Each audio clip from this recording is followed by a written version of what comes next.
Le magazine littéraire Épilogue est une présentation de la Librairie du Quartier. Merci à ce précieux partenaire et à leur équipe de libraires. Vos prochaines lectures vous attendent au 1120 Avenue Cartier.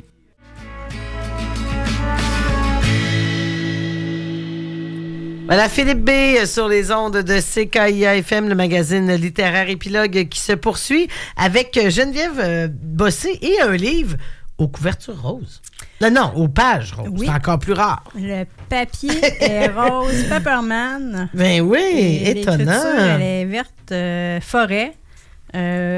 Au départ, je lisais, j'étais chez moi, puis je disais, voyons, est-ce que c'est l'éclairage? Et non, c'est bel et bien rose. Alors, en plus d'être un bel ouvrage, c'est un bel ouvrage par rapport à son contenu. C'est aussi un bel ouvrage par rapport à son contenant. Donc, on a la forêt boréale, justement. D'où le titre boréalisé. Donc, un projet qu'on dit un peu à mi-chemin entre la science et les arts. Tout à fait. Et quel beau verbe, hein? Boréalisé. Oui, c'est tout en douceur. C'est publié par Zinc, donc la revue Zinc, là, pour ceux et celles qui connaissent. Novembre 2024, tout récent. On a regroupé 9 auteurs. Auteurs du côté littéraire et auteurs du côté de l'écologie. Comme je disais précédemment, le thème principal, c'est l'écologie forestière. La majorité des histoires, récits se déroulent en Abitibi. Alors, on est vraiment au cœur de cette région-là. L'écologie forestière, on pourrait penser que c'est aride comme propos.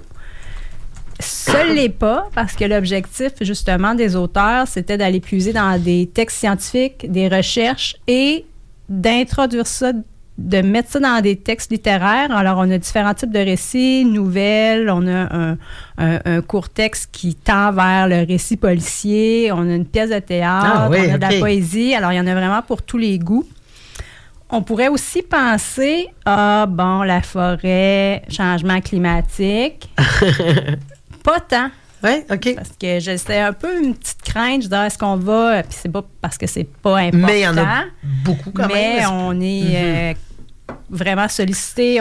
C'est partout. Alors non, c'est présent, mais c'est tout en douceur, c'est sous-entendu. On peut pas l'oublier, mais c'est pas ce qui ressort lors de la lecture. Moi, je le dis quand même souvent, là, j'aime apprendre quand je lis et j'ai appris. Il y a plusieurs sous-thèmes. Alors oui, on parle de l'arbre parce que la majorité des histoires se déroulent en forêt. Alors l'arbre, c'est comme l'homme, la forêt, c'est comme la foule, la population. Et moi j'ai une petite tête là, et dans ma petite tête, je pensais que le chablis c'était seulement un vin blanc sec. Et j'ai appris que le chablis... Qu'est-ce que le chablis autre que le vin? Oui, mais autre que le vin, le chablis, c'est un phénomène où un arbre ou un groupe d'arbres tombe à cause du vent, de la pourriture, du vieillissement. Donc, c'est vraiment un phénomène naturel. Alors, je ne savais pas ça. Donc, je me suis couchée avec davantage de connaissances forestières ce jour-là. On parle de bande riveraine aussi. C'est des sujets de bande riveraine.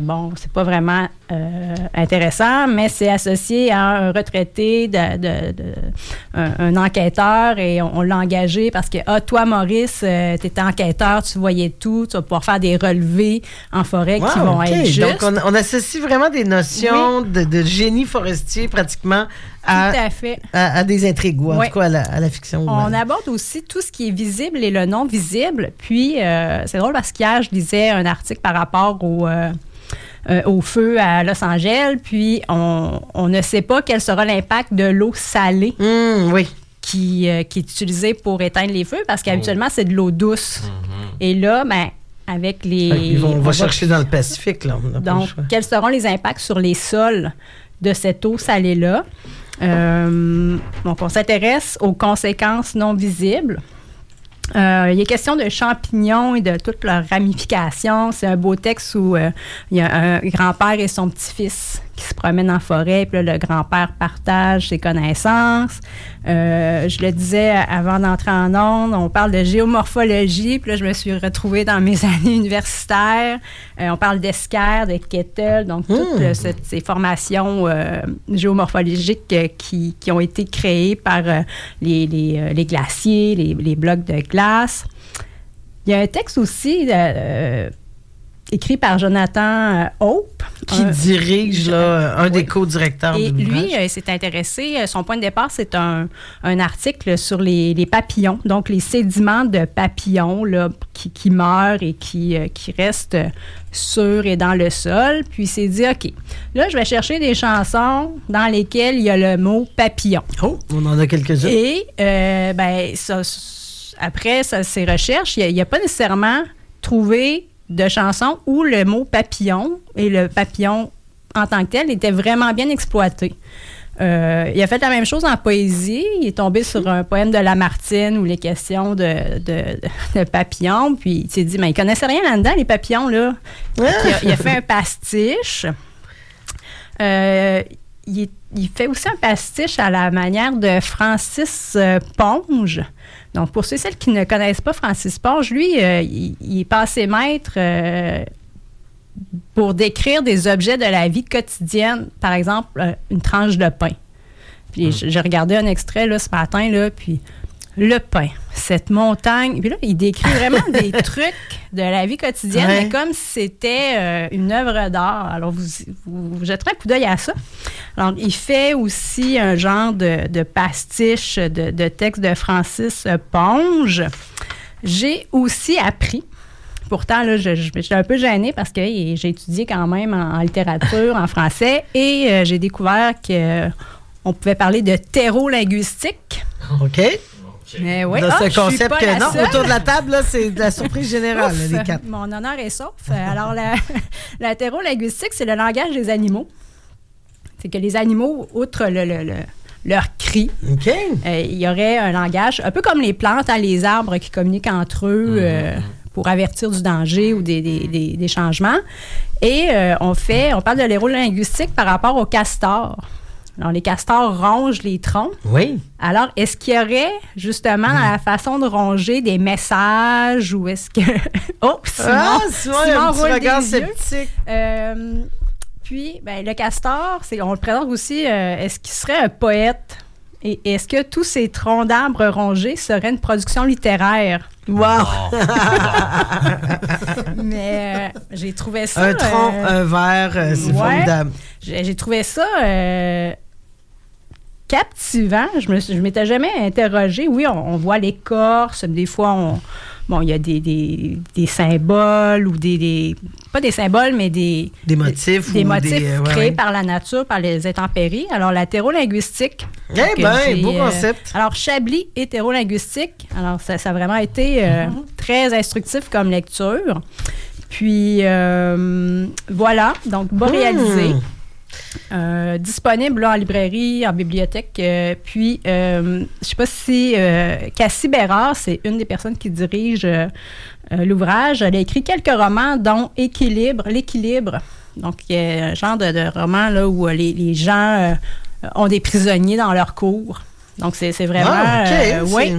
Puis... Et certains de ces co-directeurs, comme c'est eux qui ont écrit, ou c'est aussi j'allais dire, les auteurs... Les conseillers scientifiques, là? Oui, comme Miguel Montoro Girona, c'est lui qui a écrit l'article sur les papillons, les sédiments. Très intéressant. Et pour chaque court texte, l'auteur explique justement son processus et pourquoi il a choisi d'écrire sous forme de pièces de théâtre ou... Puis, voilà. C'est un chouette ouvrage édité par la publication Zinc Boréalisé. Je retiens une grande liberté dans cet ouvrage, dans la forme, dans le fond et dans l'intention aussi, qui est quand même audacieuse aussi. Merci Geneviève Bossé de nous avoir parlé de Boréalisé. Et Geneviève, on se quitte en musique? Ah oui! J'ai fait le lien. J'étais tellement enthousiaste.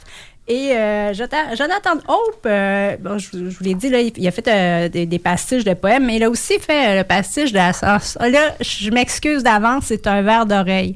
Mais il a fait le pastiche de la chanson Papillon de nuit de France Gall et ça s'est transformé par Trop de papillons de nuit. OK,